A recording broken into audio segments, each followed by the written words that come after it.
Por último, tenemos la presentación de la doctora Adelaida del Castillo. Ella es profesora asociada del Departamento de Estudios Chicanos de la Universidad Estatal de San Diego.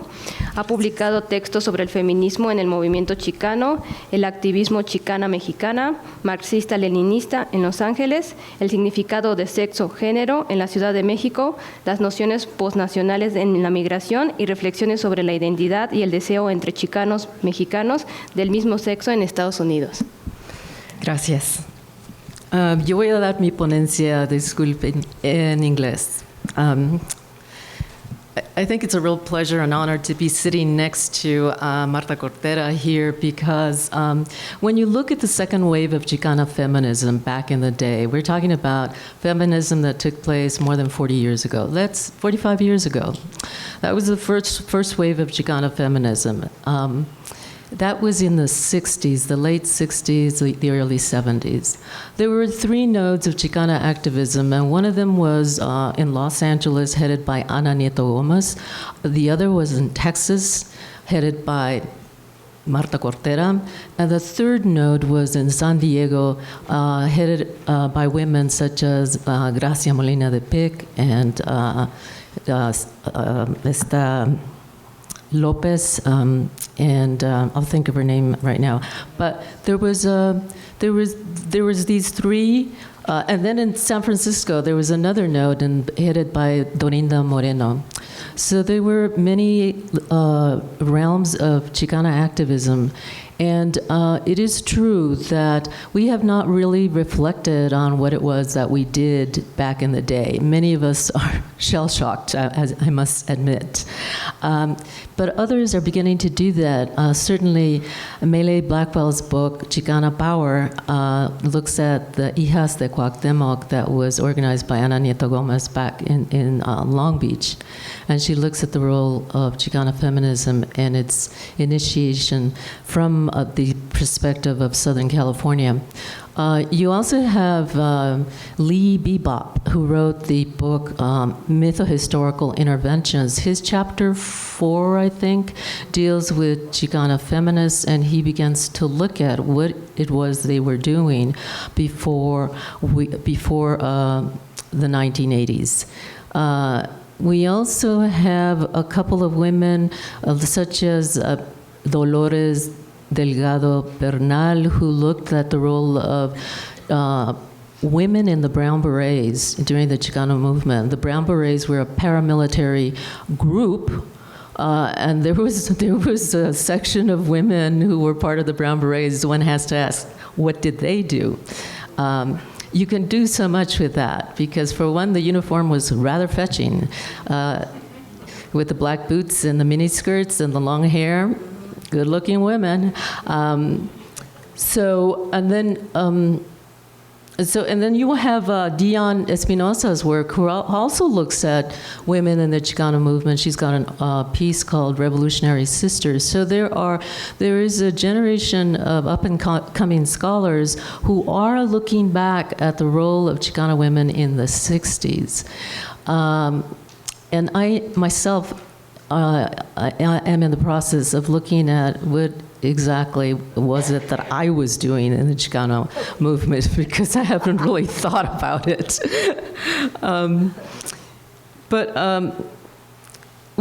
The reason that I'm here is not because I want to talk to you about Chicana feminism, and certainly I should be talking to you about that, but you know, I became a member of the Chicano movement when I was 17. When I was a teenager, I became a Chicana, and because of the Chicano movement's sexism and its intolerance for women and its othering of women, I recognized it. I said, gee, it's like I'm back in my family. It's the patriarchal family structure, and it really pissed me off. I was not happy. I was not happy being relegated, such as my family did to women. And it caused us to begin to organize against sexism in the movement, and we paid dearly for it. It was not an easy and forgiving battle. And then I became, when I had it with the Chicano student movement, I became a Marxist-Leninist and joined a Marxist-Leninist organization known as, that was started by Bert Corona. It was known as CASA, Hermandad General de Trabajadores. And I was really impressed by the kind of discipline that the organization had. There was no, flaking around like we did sometimes as students. If you were told to do something, you better do it, because you'd be put in criticism and self-criticism. And then you'd have to answer to a lot of people as to why you didn't do what you said you were going to do. And our tendency for being late it ended. We were never late to meetings. So we cleaned up a lot of bad habits, and we were a very powerful national organization. Casa Hermandad de Trabajadores had leadership that came from Mexico, that came from this city. A lot of leadership trying to escape oppression, because they had been student leaders during the Tlatelolco protest of 1968 in Mexico City. They went to Los Angeles and became part of Casa. So there was, and we had a newspaper we put out, and our lema was, "Somos un pueblo sin fronteras." But I found out that Marxist-Leninists are just as sexist as Chicano revolutionaries, and they're even worse because they've got more power and control over you. So that didn't quite work. But one of the things that happened to me is I decided that I should start paying attention to my academic career. Was that we created the first master's program on the border at San Diego State. The Department of Chicana and Chicano Studies developed a master's that really is a master's that focused on transnationality, transborderism, and the border. The university wouldn't let us use those words. And so we had to be known as this, so we're known as the Masters in Chicana and Chicano Studies, but we do much more than that, because our interest is specifically on what's going on transnationally. And so one of the things that I met up with a young man who joined the department as a graduate student, and he was he was one of two gay Chicano queers who joined the program. And so I remember asking him, because what we did as Chicana women, as Chicana feminists, is we researched our own history, we wrote our own historical texts, and then we taught classes on Chicana history and the family and so many other topics. But we created our curriculum, and we self-published also. So we published the first Chicana journal ever in the nation, but it only had 2 issues because we couldn't afford to continue publishing. It was known as Encuentro Femenil. And so one of the things I was really interested in when I met the student, and I asked him, if he'd be interested in publishing on Chicano queer males, because it made sense to me. That's what you do, and he said, yeah. And so we edited the first Chicano queer anthology ever in this nation. And over 33 contributors helped to make this book a reality. Over 400 pages. We wrote a bibliography of some 50 pages, including sources on Mexican titles, on Chicano, on Mexicano queer sexuality. I was telling Steve Loza that Palgrave had asked me if there was enough material to make a series on Chicano queer sexuality. And I told him, well, I wouldn't limit it to Chicanos. I would say Chicano Mexicano, because that's the term I've always used, Chicano Mexicano, because some individuals don't identify as Chicanos, even though, they've been in the United States a long time. And so, as an activist, I've always used the term Chicano Mexicano or Chicana Mexicana. And so, as a scholar, I would also tend to say I would not limit any study on queer male sexuality having to do with Chicanos to only Chicanos. I would have to include Mexicanos, and so our bibliography included all the work that we could find that's been published in Mexico. I was telling Steve that it comprises over 100 years of literature. Mexico has a rich literature on queer male sexuality. And to be exact, it's about 142 years old.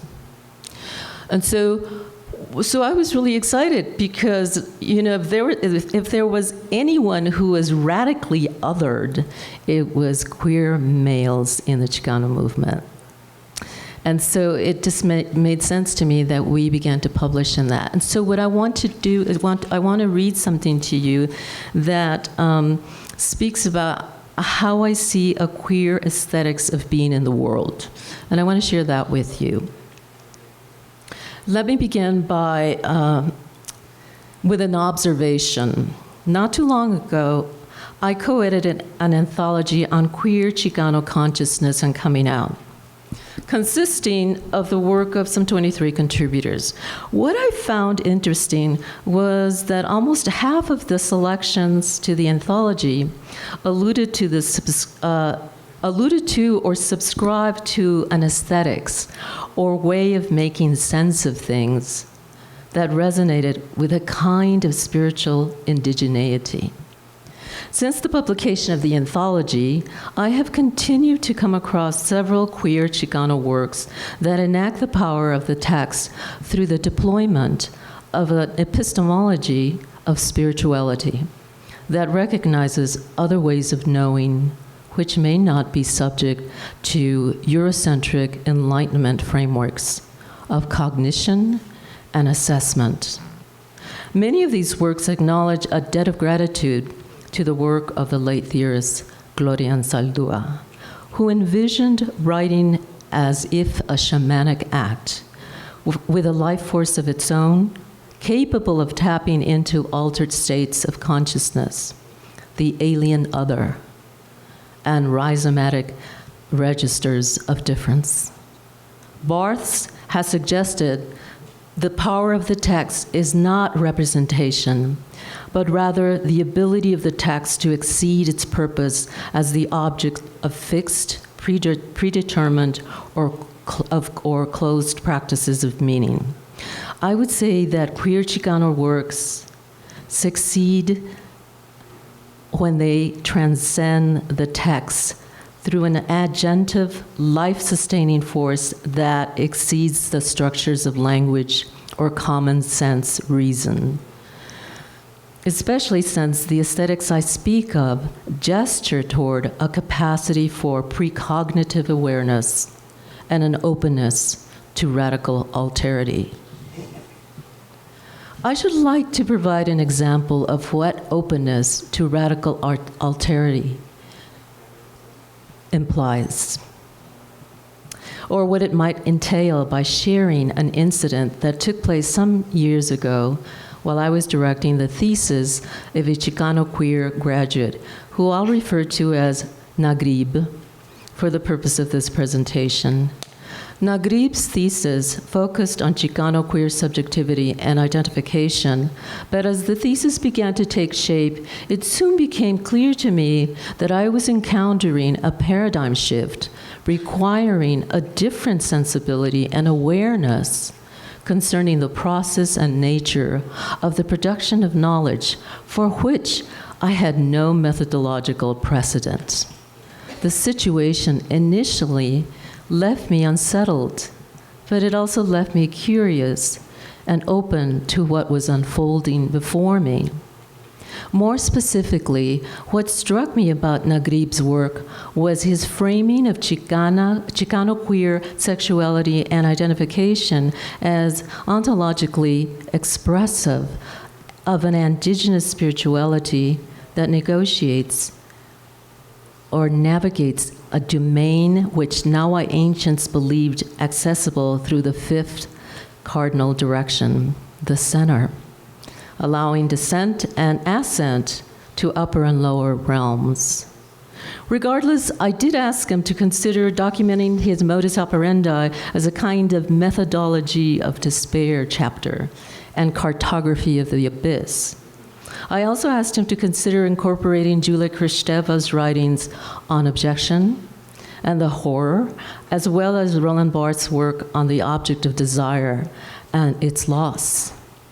Naguib tactfully ignored the French pomo stuff I suggested and went about creating a method of his own for descending into the abyss in pursuit of truth and wisdom by subscribing to regimes of signification associated with Aztec spiritual cosmology, or its imagined epistemology.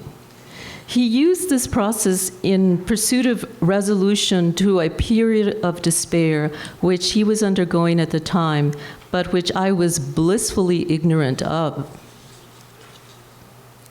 I had mistakenly assumed that Naguib's methodology chapter was, for the most part, a theoretical exercise in the conceptualization of what Walter Mingolo refers to as subaltern knowledge. It appears, however, that Naguib may have been writing through a process of altered states that engaged another way of knowing and being, not accessible to Western metaphysics or Eurocentric concepts of ontology and epistemology, and that could be psychologically disruptive to the common notions of self-identity. He was, in effect, descending into a kind of pre-Columbian underworld with the help of ancestors in search of clarity and resolution to a state of profound sorrow due to loss. If time permits, I'll read a description of Naguib's ritual process. I was struck by the intensity of Naguib's deployment of such a process. By this time, I had become aware that other Chicano queer authors spiritually connected with their ancestors. One in particular had done so during a near-death episode due to HIV/AIDS and survived because of it. Both this individual and Naguib attribute their survival and well-being to their respective ancestors who came to their aid in a time of need.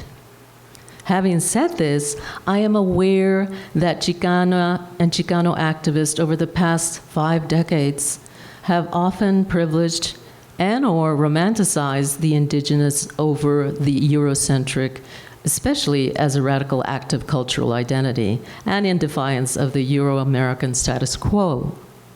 That is, many Chicanos tend to indigenize the mestizaje, or the cultural hybridity that resulted from the Spanish conquest of Mexico and its colonization.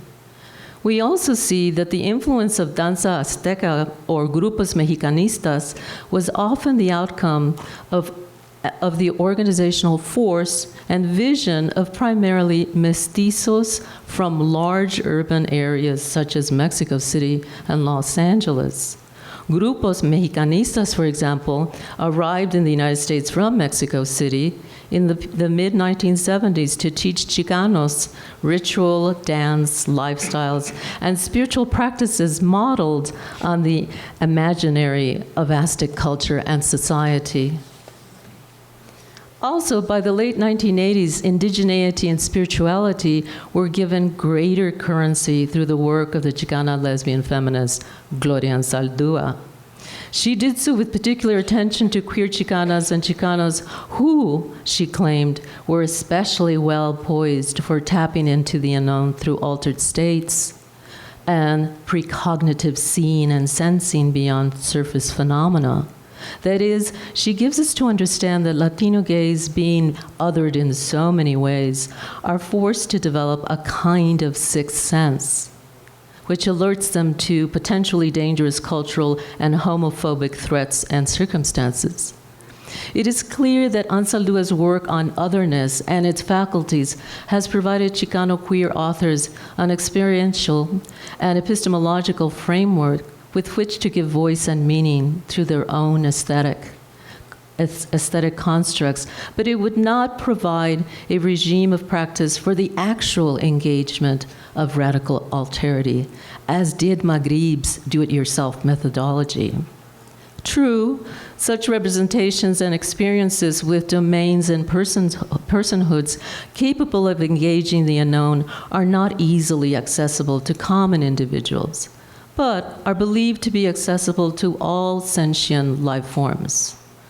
Anzalua's work represents a discourse and spatiality for validating psychic, spiritual, and liminal zones of experience vital to processes of self-creation, which she identifies as Nepantla, referring to the Aztec notion of in-between spatiality. For Anzaldúa, Nepantla transits levels of uncertainty, shifting consciousness, and possible transformation, which is not unlike the Deleuzian Guattari, quote, smooth space, unquote, which allows for change and transition.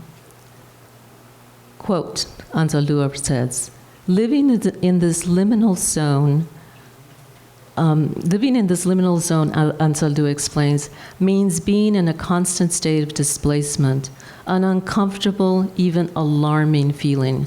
Most of us dwell in Nepantla so much of the time it's become a sort of home. Nepantla allows entrance into other realities or states of consciousness that represent transitioning. It serves as a connective element between the rational and metaphysical, or the intuitive knowledge of a different world with its own ways of perception and autochthonous knowledge and meaning. Anna Louise Keating refers to the ethics of this process as a, quote, metaphysics of interconnectedness, unquote, that replaces the idea of difference as oppositional with a relational understanding of difference, and that, quote, breaks down self-other divisions, empowering individuals to work for psychic and material change on both personal and collective levels, unquote. Even so, there are Chicano cultural critics such as Sandra Soto, who believes that what may be involved here is the fetishizing of the indigenous. In her book, Reading Chicana, Chicano Like a Queer, Soto suggests that Gloria Anzaldúa may be guilty of this. But is she?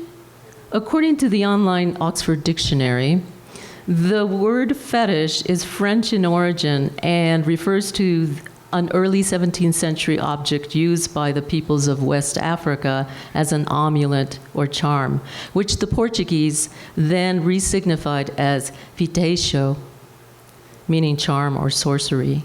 Ironically, the meaning of the word fetish is complicit with Eurocentric colonial misreadings of the cultural artifacts of enslaved subjects.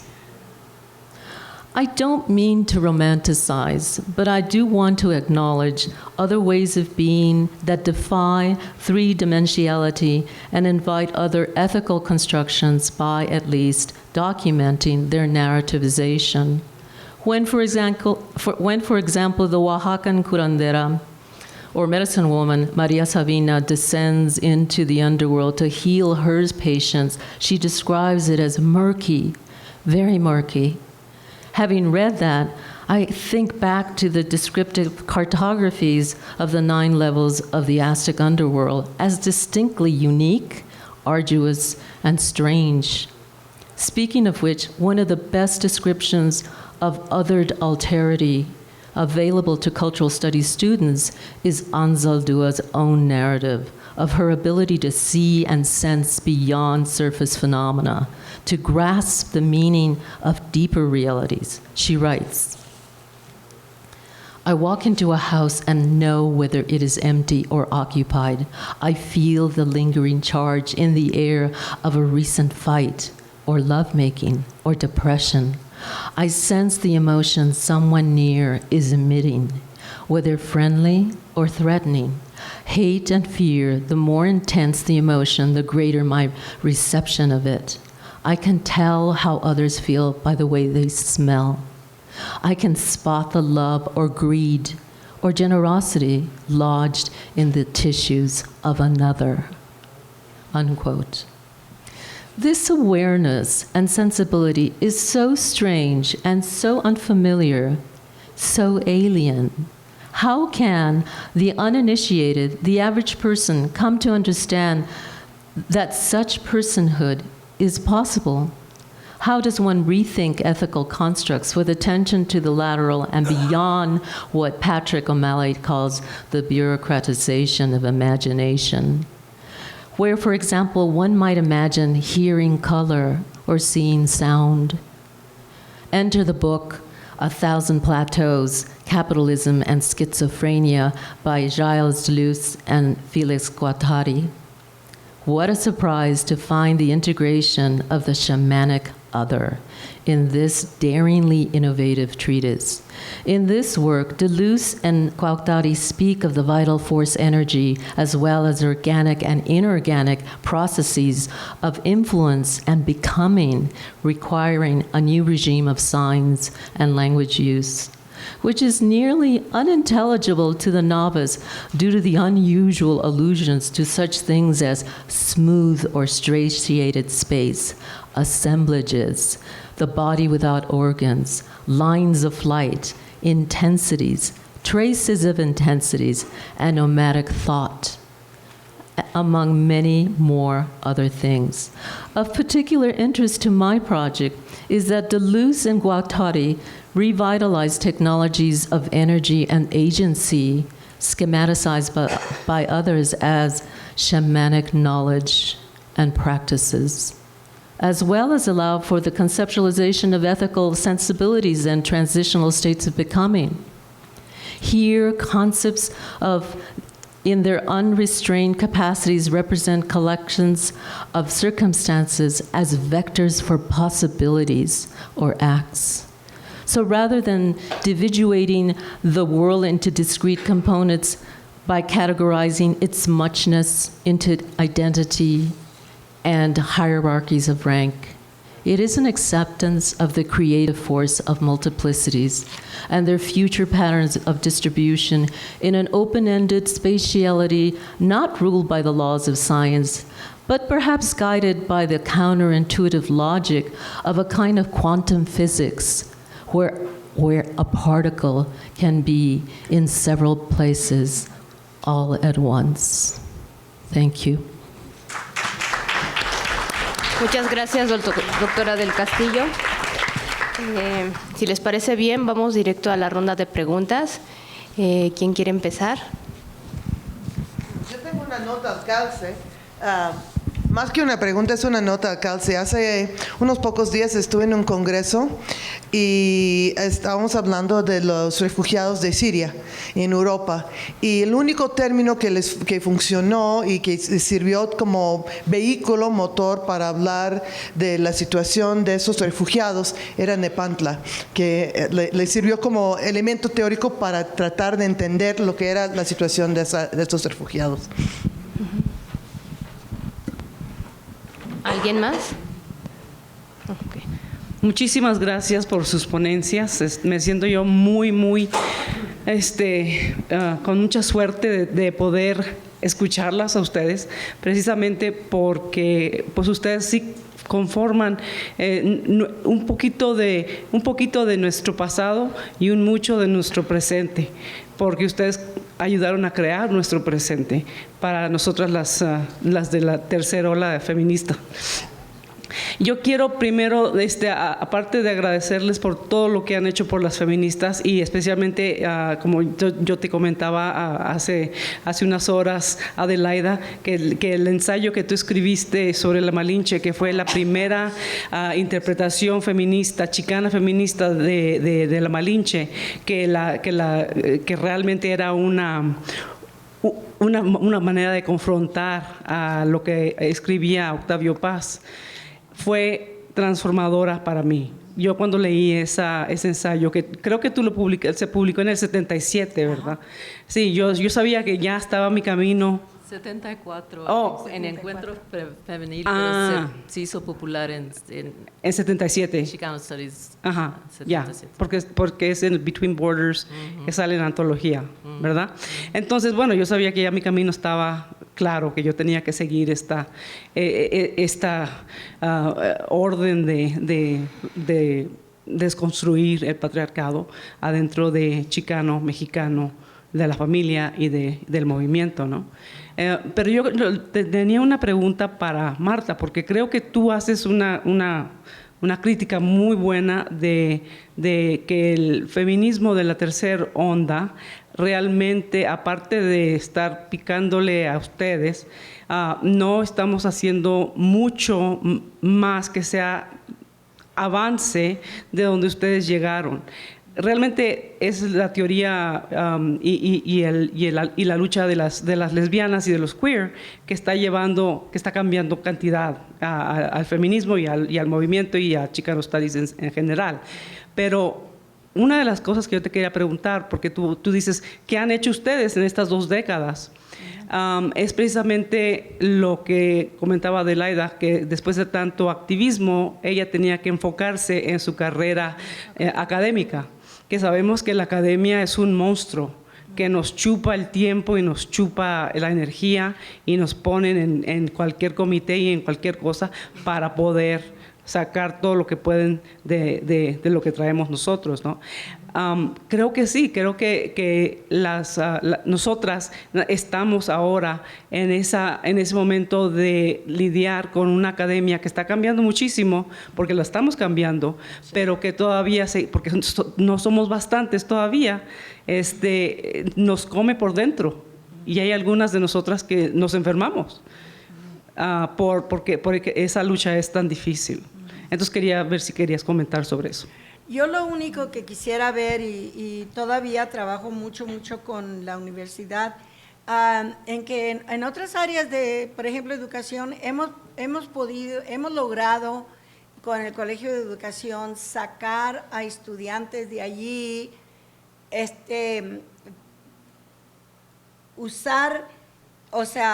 utilizarlos como voluntarios para que nos ayuden en la comunidad, en cambio ayudarles con sus estudios, ayudarles con lo que tienen que hacer, adaptar los programas en la comunidad de tal forma que les ayude a ellos, que no les dañe, que no les quite mucho tiempo, igual con los maestros.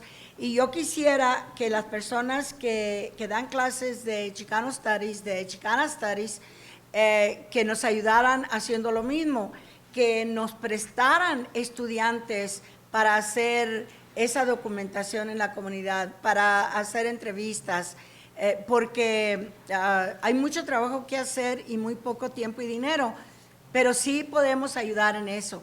Y los profesores no tienen que hacerlo ellos, sino que soltarnos a estudiantes para que nos ayuden.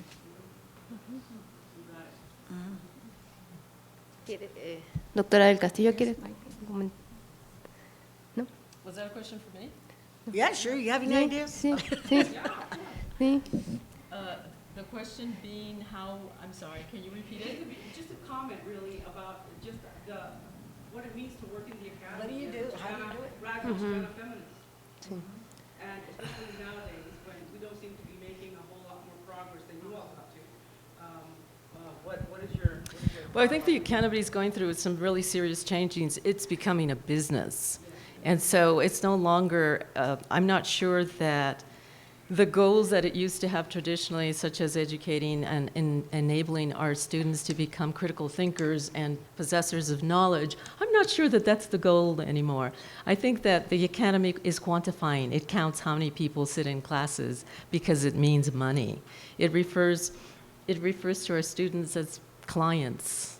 I mean, we're entering a neoliberal business world where it is just shamelessly sucking the models used in the business world into the university and becoming a multinational kind of business.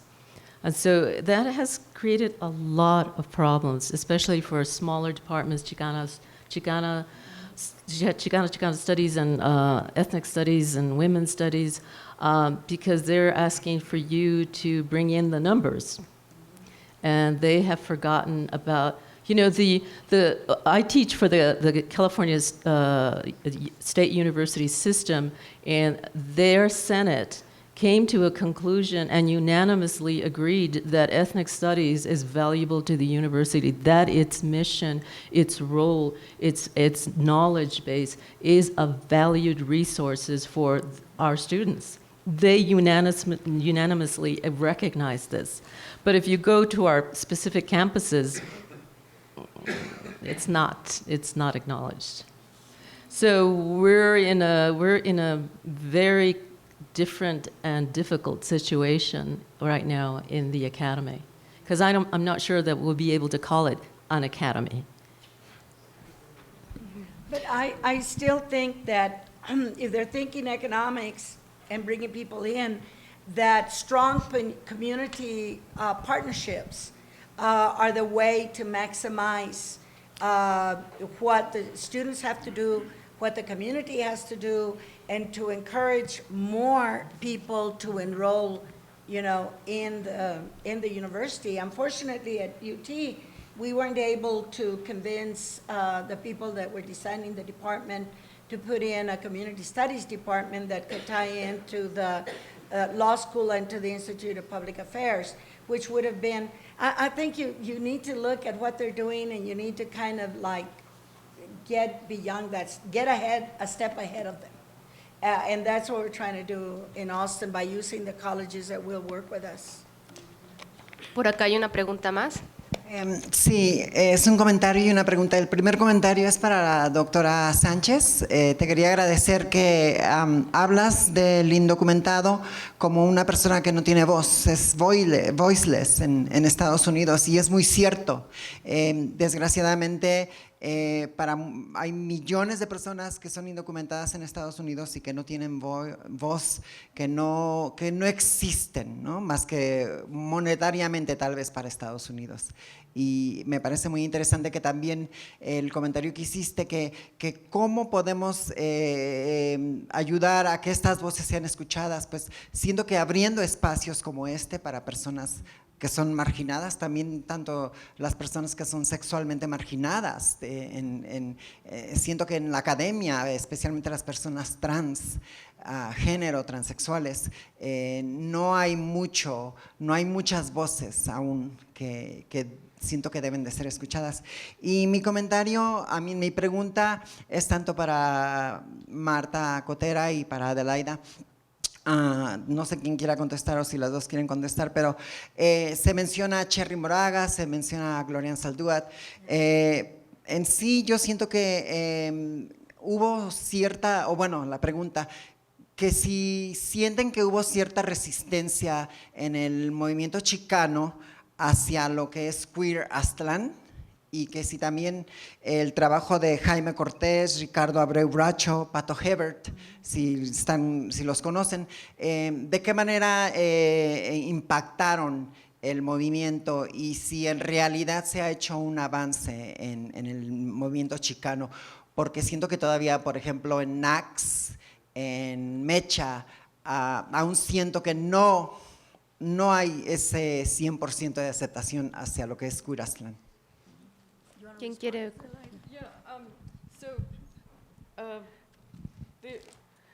There is a lot of activity, even in certain mechas.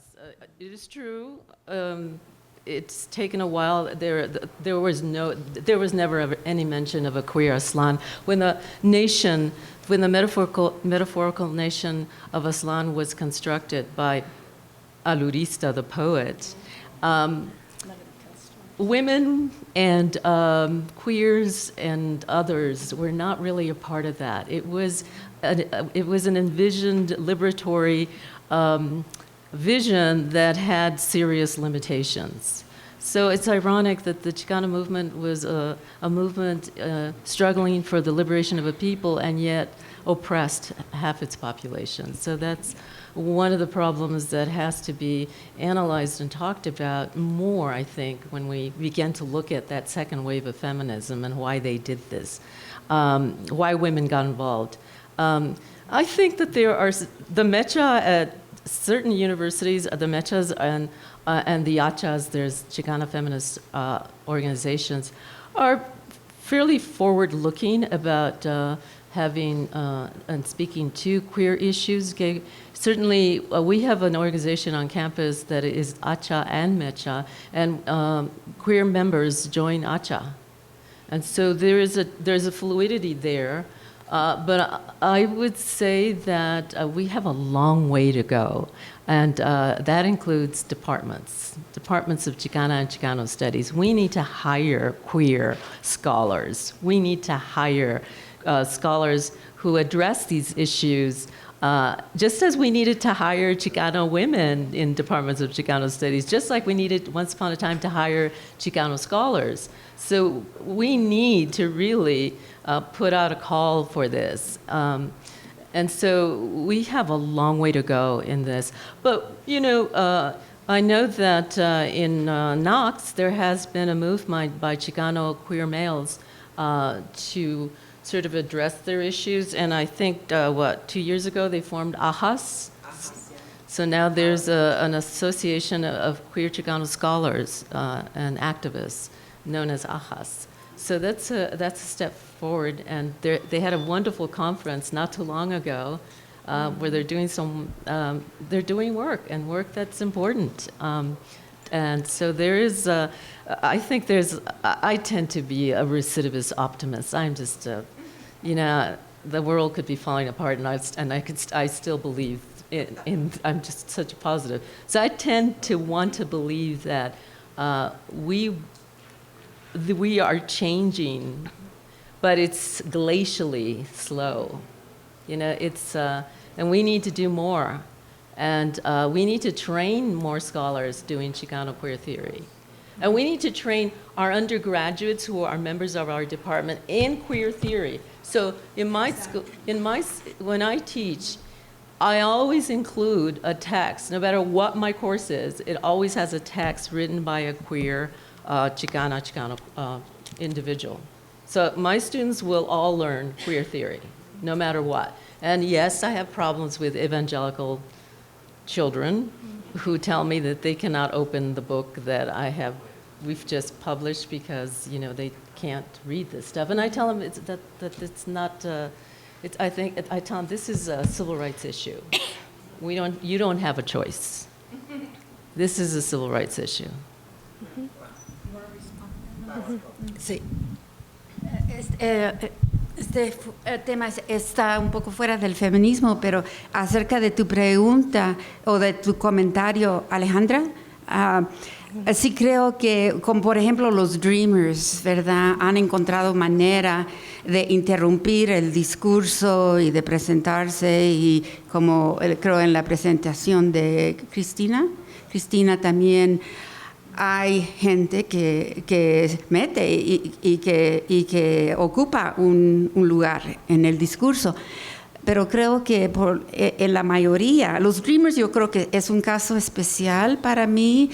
Para mí no es tanto si van a conseguir la residencia, es más bien cuándo se va a presentar, cuándo se va a hacer. Los Dreamers es un caso para mí muy especial, pero la mayoría de la gente creo que no es una situación casi imposible, sobre todo ahorita como está la política en Estados Unidos. Ahora yo no sé que tenga esto que ver con el tema de ustedes, el feminismo, no sé, pero a ver si alguien tiene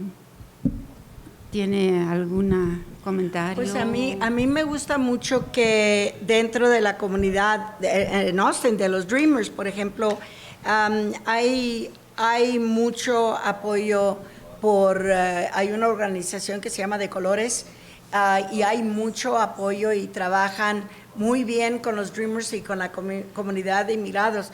No trabajan tan bien con la comunidad anglo, que les podría dar ayuda con información y servicios de HIV.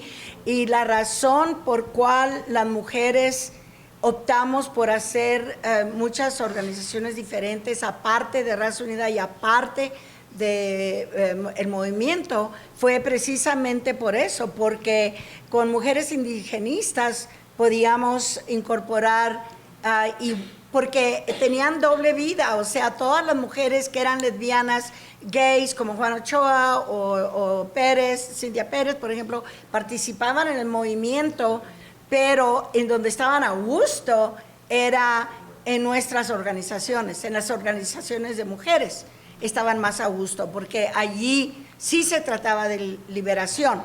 Y el caso es que mucho del movimiento, cuando decían liberación, nosotros nos dimos cuenta, era para los hombres heterosexuales, no para todo mundo.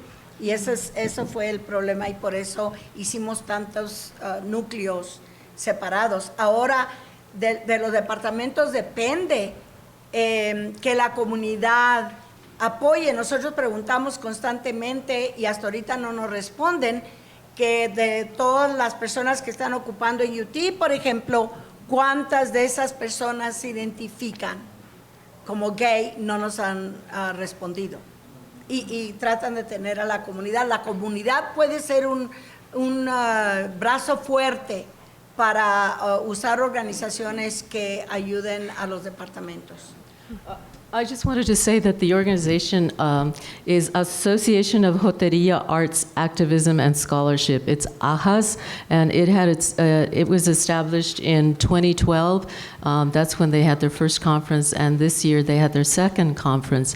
But Jotos have been active in trying to organize as scholars and as activists since 2004 at the Knox conference. They had a session there. ¿Alguna pregunta más? Bueno, cerramos aquí entonces la ronda de preguntas. Agradecemos a las ponentes por tan brillantes presentaciones y a ustedes por su asistencia a este primer día del Foro del Florecimiento de la cultura del pueblo mexicano chicano en Estados